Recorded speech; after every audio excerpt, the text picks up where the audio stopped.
बचपन में खेल खेल में सीखा किला जीतना।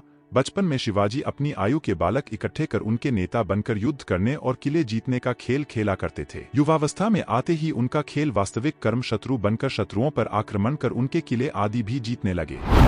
जैसे ही शिवाजी ने पुरंदर और तोरण जैसे किलों पर अपना अधिकार जमाया, वैसे ही उनके नाम और कर्म की सारे दक्षिण में धूम मच गई। यह खबर आग की तरह आगरा और दिल्ली तक जा पहुंची। अत्याचारी किस्म के तुर्क, यवन और उनके सहायक सभी शासक उनका नाम सुनकर ही मारे डर के चिंतित होने लगे थे। छत्रपति शिवाजी ने ही भारत में पहली बार गुरिल्ला युद्ध का आरंभ किया था।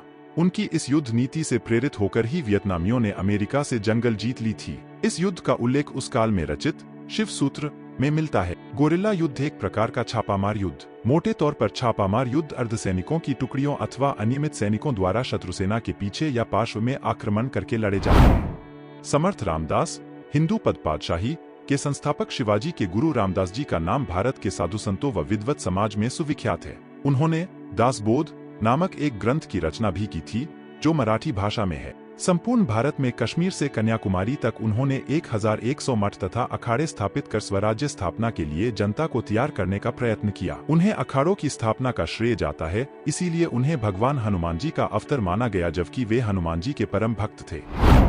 छत्रपति शिवाजी महाराज अपने गुरु से प्रेरणा लेकर ही कोई कार्य करते थे। छत्रपति महाराजा शिवाजी को महान शिवाजी बनाने में समर्थ रामदास जी का बहुत बड़ा योगदान रहा। तुलजा भवानी के उपासक महाराष्ट्र के उस्मानाबाद जिले में स्थित है तुलजापुर, एक ऐसा स्थान जहां छत्रपति शिवाजी की कुलदेवी मां तुलजा भवानी स्थापित हैं, जो आज भी महाराष्ट्र व अन्य राज्यों के कई निवासियों की कुलदेवी के रूप में प्रचलित है। वीर श्रीमंत छत्रपति शिवाजी महाराज की कुलदेवी मां तुलजा भवानी है।